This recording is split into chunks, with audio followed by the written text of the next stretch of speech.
a day I had there. Believe me, that's quite an airplane, that B-58 HUSTLER.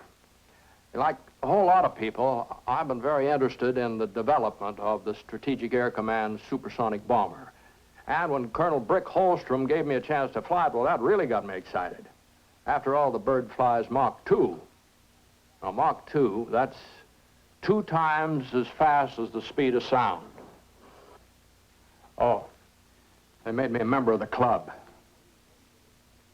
The B-58, in its brief history, has won just about every trophy and set just about every world record for high-performance aircraft there is. It's a far cry from this. I flew B-24s World War II.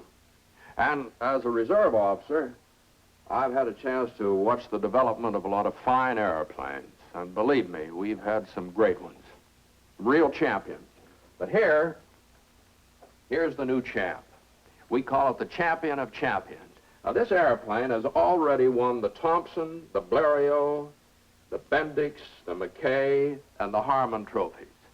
It set 14 world's records in international competition. That's a performance unequaled in the annals of aviation.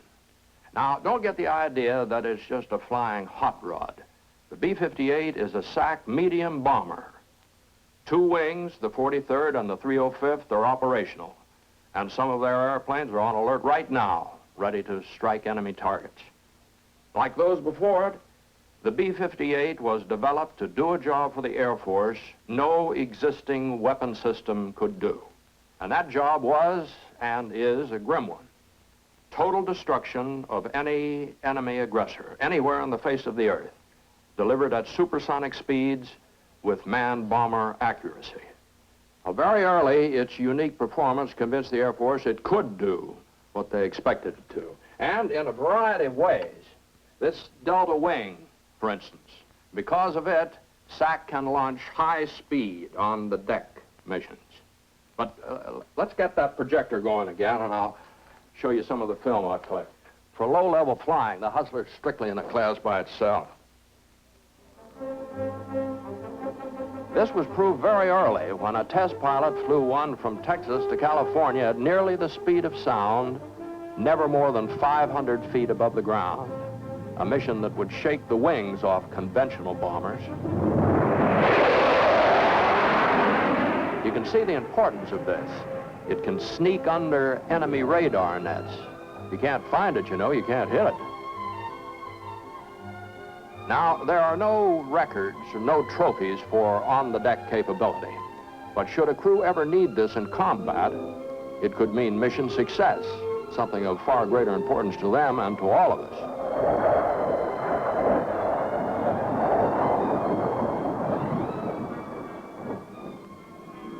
There are trophies and records, plenty of them, in SAC's combat competition. And on its debut, the Hustler won its share. Here's one of the 2 crews entered from the 43rd Bomb Wing, Carswell Air Force Base in Texas. Under combat conditions, they scrambled, boarded, started engines, and got wheels rolling in 2 minutes and 10 seconds, half the time required for other bombers.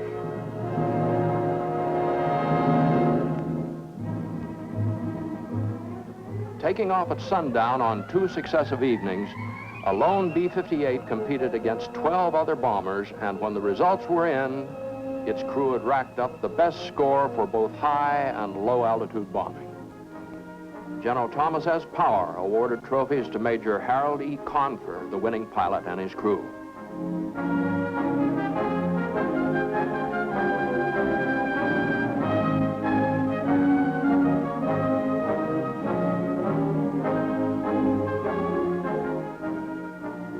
To officials, this Air Force show proved that their new weapon system had an accurate striking power. And what's more, that the time had come for the whole world to see what the B-58 could do.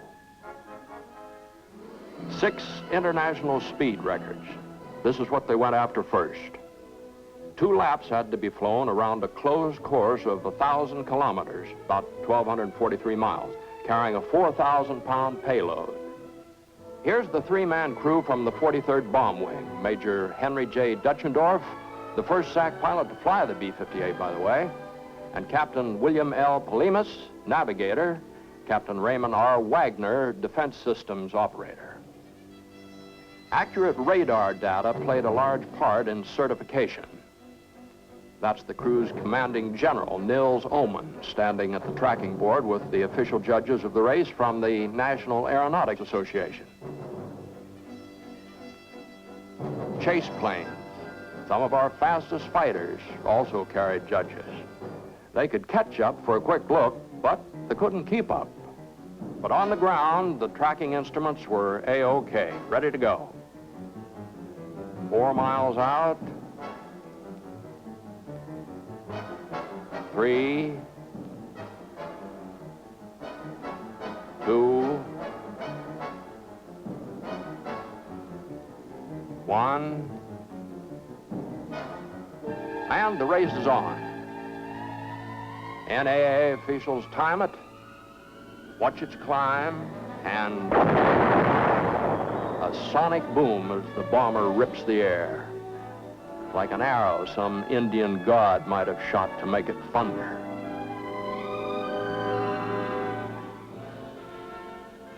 (1,425 miles per hour was the ground speed reached.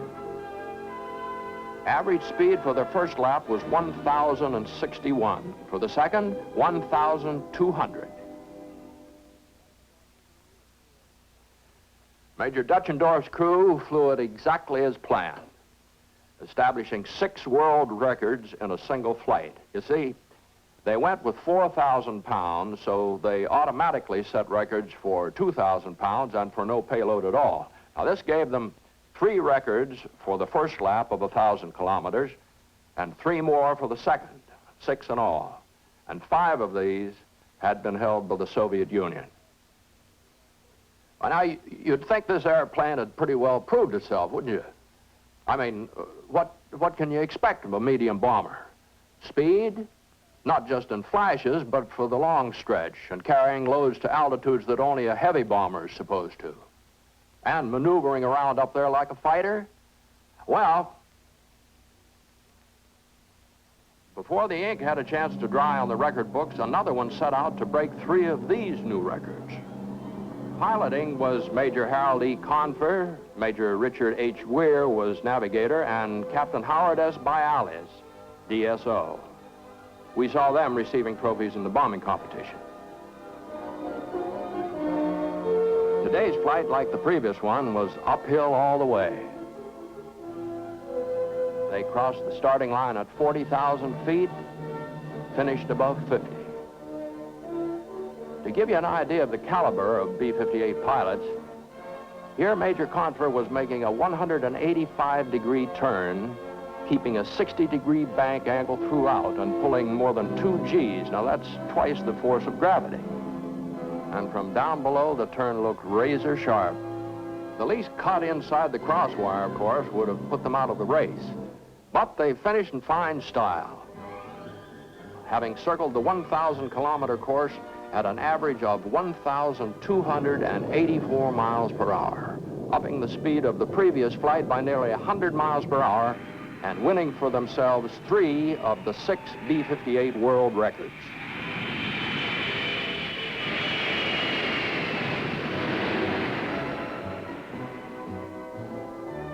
To the men of the 43rd, it was all one. They were keeping the records in the family and preparing a Carswell homecoming Major Convair's crew wouldn't soon forget. Their own families, friends, newspapermen, and VIPs, just about everybody turned out. But who wants to see VIPs or reporters at a time like this, The Thompson Trophy was awarded to Major Convair's crew for speed supremacy and, perhaps just as important, for practical maneuverability in the air. Now, the Thompson Trophy was one we'd all heard about, of course, and respected. But even the few racing buffs who had heard about the next one, the Blériot Trophy, well, they felt that no one short of Buck Rogers would ever win that one. Louis Blériot, the pioneer French aviator, first offered the trophy in 1930, the era of Lindbergh. At a time when an airplane would need to fly at least 10 times as fast as the Spirit of St. Louis just to qualify. But Blériot the visionary, he looked for an airplane to come along, perhaps in his own generation, that could fly 2,000 kilometers per hour and hold that speed for 30 minutes. Now, if somebody had asked me 30 years ago if I thought so much progress was possible, I'd probably have said, well, I wouldn't bet on it.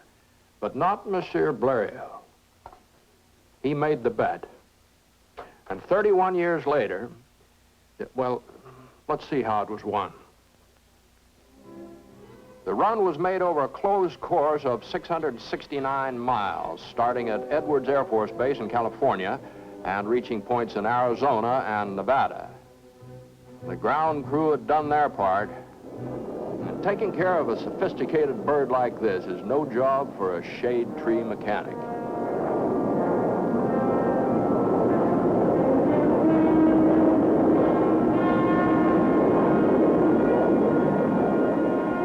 These men are sharp as they come, typical of the ground crews that keep the B-58 up there doing what's never been done before. Here's Major Eugene Murphy piloting this one, entering the starting gate at 44,000 feet and climbing. One of the Blériot rules was that altitude at the close of the run must be equal to or greater than the start.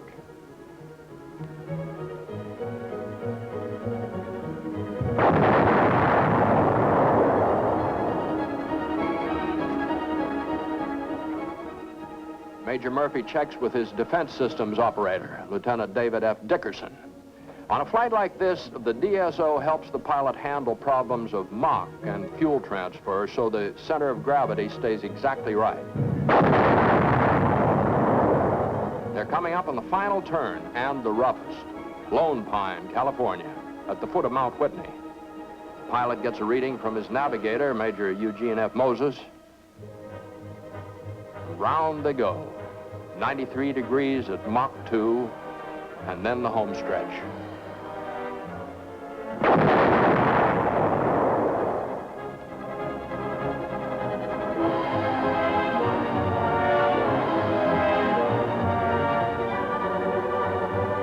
In only one try, the B-58 became the first airplane to average 1,302 miles per hour for 30 minutes. And its crew became the permanent winner of the Blériot Trophy. Those on hand knew they'd witnessed a beautiful performance, precision flying, and teamwork.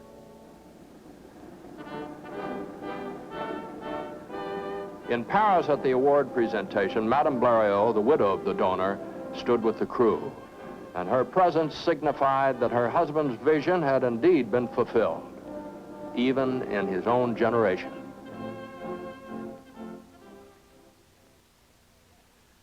Now, from what you've seen already, you've got a pretty good idea of the Hustler's speed, endurance, and versatility.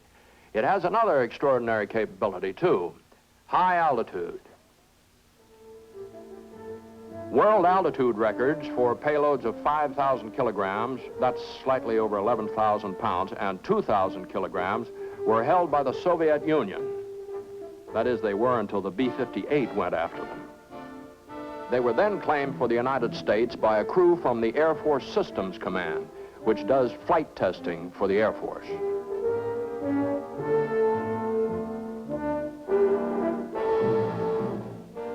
A veteran test pilot, Major Fitzhugh Fulton, approached the pull-up point at 35,000 feet, pouring on the coal.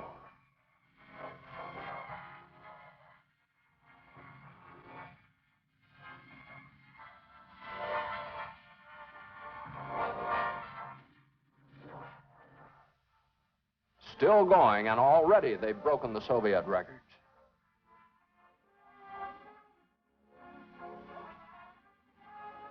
There's the peak after a bullet-like trajectory.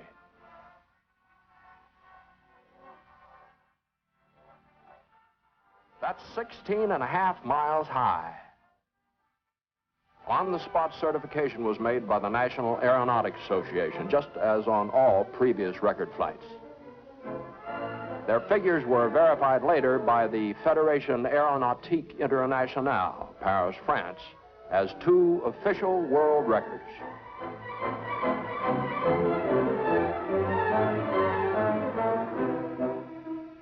Although flights like this are pretty much all in a day's work to test crews, this one must have given special satisfaction to Major Fitz Fulton, who early in 1957 was the first Air Force test pilot to fly a B-58. Other members of the high-altitude crew were Captain William R. Payne, navigator, and a civilian flight test engineer, Charles R. Haynes.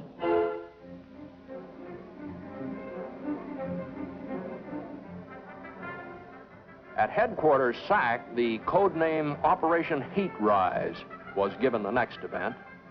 The B-58's round-trip flight from Los Angeles to New York, which added 3 more world records to its list, and the Bendix Trophy. For over 30 years, the Bendix Free-for-All Transcontinental Speed Race has been a proving ground for the newest and the fastest.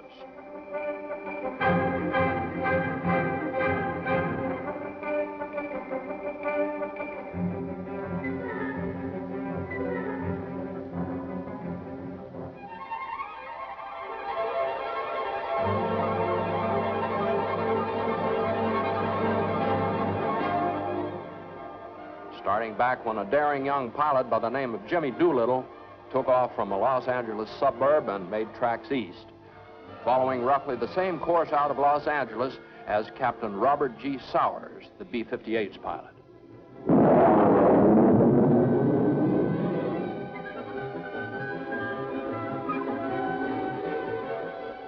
Here's the navigator, Captain McDonald, and the DSO, Captain John T. Walton.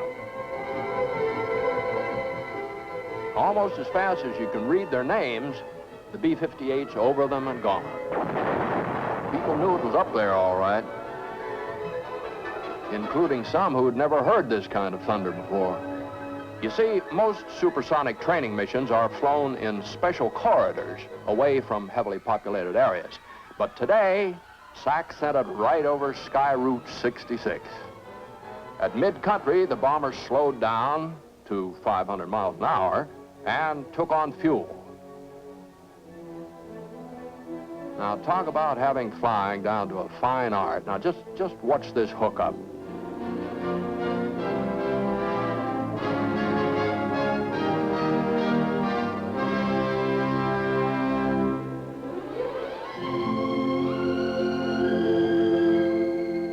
With their tanks full again, they're ready to take the giant step on to New York. Each passing minute puts them 20 miles further along. Air Force officials were sweating it out with the NAA, ready for the time hack. And high overhead, an official waited to make an eyewitness validation of the finish.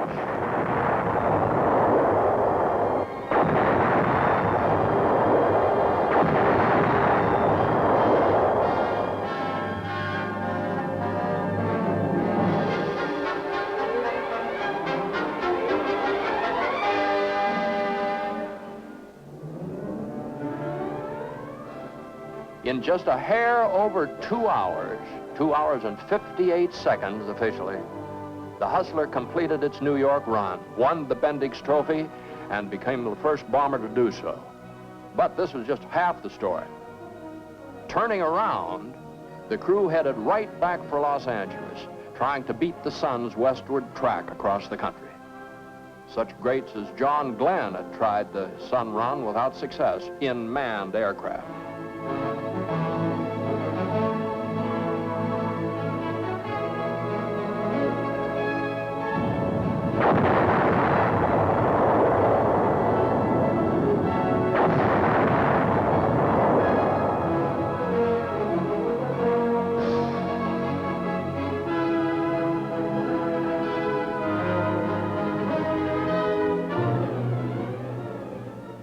So when the B-58 was clocked in Los Angeles, officials knew that a history-making flight was coming to an end.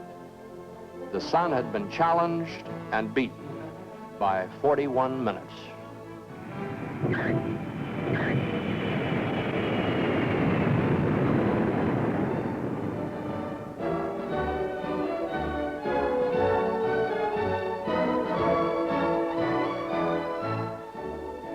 This flight set 3 world speed marks that were the beginning of a new era in transcontinental flight. LA to New York in just over 2 hours, New York to LA in 2 hours and 16 minutes, and a round trip in 4 hours and 41 minutes. I know you must be thinking what I am, that pretty soon commercial jets may be taking us back and forth across the country this fast.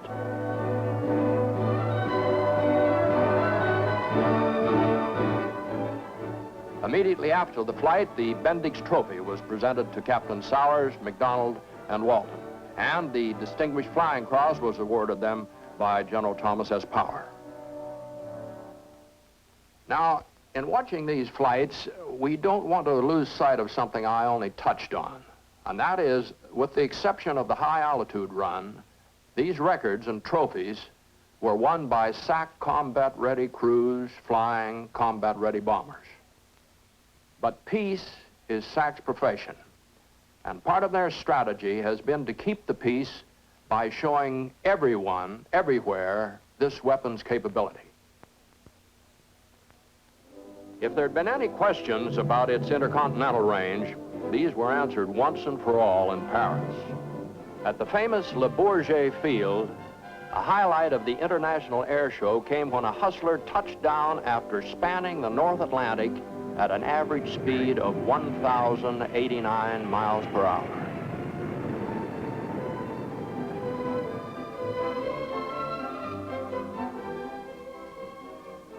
The crew had flown non-stop from Carswell Air Force Base by way of Washington, D.C. and New York.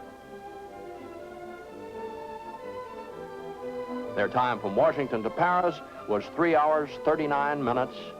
From New York to Paris, 3 hours and 20 minutes, including 2 aerial refuelings.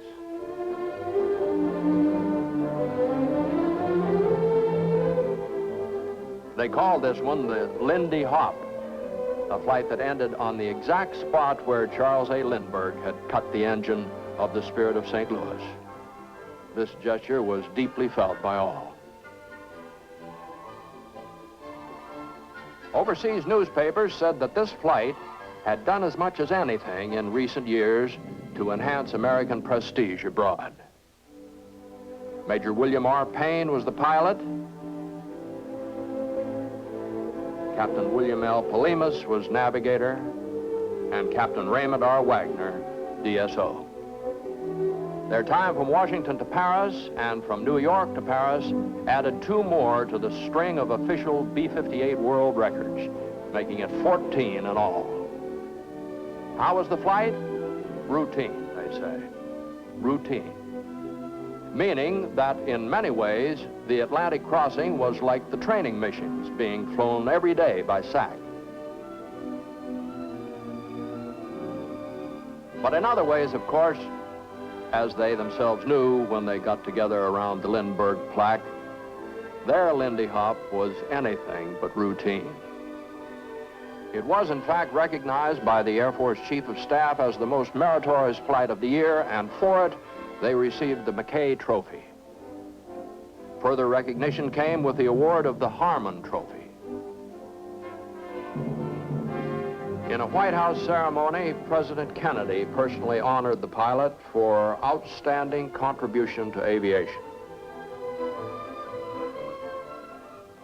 For outstanding contribution to aviation and peace in our time.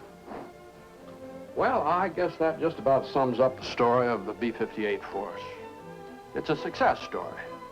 14 international records and 5 major trophies won by the only bomber in the free world that's operational at supersonic speed.